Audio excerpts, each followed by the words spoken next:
Aparat kepolisian mengamankan 3 orang pelaku begal yang sudah lama menjadi target operasi polisi.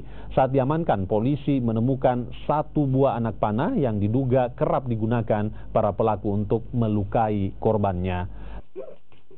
3 orang remaja pelaku begal ini merupakan sindikat kelompok pencurian dengan kekerasan yang sudah masuk dalam daftar pencarian orang di Jalan Bumi Permata Permai, Blok AD, Kecamatan Tamalan Rea, Kota Makassar.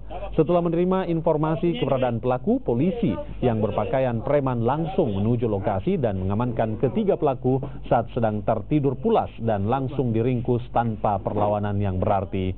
Dari hasil penggeledahan, polisi menemukan 1 buah ketapel beserta anak panahnya. Dari hasil interogasi sementara, para pelaku diketahui pernah melukai korbannya karena mencoba melawan saat hendak merampas handphone korban. Ketiga pelaku pun langsung dibawa ke posko Jatanras Polrestabes Makassar dan terancam dengan pasal 365 KUHP, yakni pencurian dengan kekerasan dengan ancaman pidana di atas 5 tahun penjara.